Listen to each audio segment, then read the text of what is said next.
ఈసారి అమెరికా అధ్యక్షుడు ట్రంప్ అయితే బాగుండు అని ప్రతి భారతీయుడు కోరుకున్నారు. దాదాపు 80% మంది భారతీయులు ఆకాంక్ష అదే. అనుకున్న విధంగానే ట్రంప్ అయితే అధ్యక్షుడు అయ్యాడు. కానీ ఏంటో ఉపయోగం? అన్ని తారుమారైపోయాయి.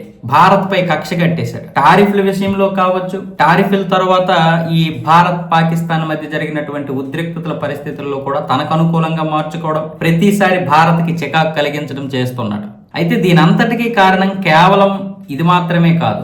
భారత్ రష్యా కలిసి రూపాయతో వాణిజ్యం చేయాలనుకొని డాలర్ విలువ తగ్గించాలనుకోవడం, అలాగే రష్యాతోటే సైనిక సంబంధించినటువంటి యుద్ధ సామాగ్రి అంతా 80% కొనుగోలు చేయడం, రష్యాతోటి డీలింగ్స్ చేసుకోవడం, S-400 S-500 లాంటి ఈ రాడార్ వ్యవస్థను కూడా కొనుగోలు చేయడం ఇప్పుడు ట్రంప్కి నచ్చడం లేదు. కొన్ని వేల కోట్ల రూపాయలు భారత్ కేవలం రష్యాలో మాత్రమే పోస్తుంది, అమెరికా దగ్గర కొనడం లేదు అన్నది ఇప్పుడు అమెరికాకి ఉన్నటువంటి కోపం. ముఖ్యంగా ట్రంప్ దీన్ని వ్యక్తిగతంగా తీసుకున్నాడో వ్యవస్థాగతంగా తీసుకున్నాడో పక్కన పెడితే భారత్ పై కక్ష కట్టేశాడు. ఇదే ప్రధాన కారణం అంటూ ఆ దేశ వాణిజ్య మంత్రి లుట్నిక్ కూడా ఈ రోజు ఈ విషయాన్ని స్పష్టం చేశాడు. అంటే అసలు విషయం బయటపడిపోయింది. అసలు విషయం దేనికి బయటపడిపోయిందంటే, మీరు మా డాలర్ విలువ తగ్గిస్తారా?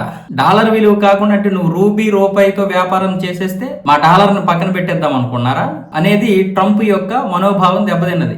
అంటే ట్రంప్ హిగో హట్ అవ్వడం వల్ల ఈరోజు భారత్ పై ఈ టారిఫ్లు విధించడం, అలాగే మరికొన్ని విషయాల్లో తలదూర్చడం, భారత్ పాకిస్తాన్ మధ్య నేనే యుద్ధాన్ని ఆపానని గొప్పలు చెప్పుకోవడం, ప్రతి విషయంలో చిరాకు కలిగించడం, ఇదంతటికి కారణం ఈ రూపాయితో వాణిజ్యం చేయాలనుకోవడం, బ్రిక్స్ తో కలిసి డాలర్ విలువ తగ్గించాలనుకోవడం, రష్యాతో వ్యాపార సామ్రాజ్యం కొనసాగించడం. అంటే ఇవన్నీ చిరాకు కలిగించేయంట. ఎవరికి? అమెరికాకి, ట్రంప్ కి చిరాకు కలిగించేయంట. అందుకే మనపై ఈ విధంగా కక్ష కట్టాడని వాణిజ్య మంత్రి లుట్నికే ఈరోజు స్వయంగా చెప్పాడంటే అర్థం చేసుకోండి పరిస్థితి.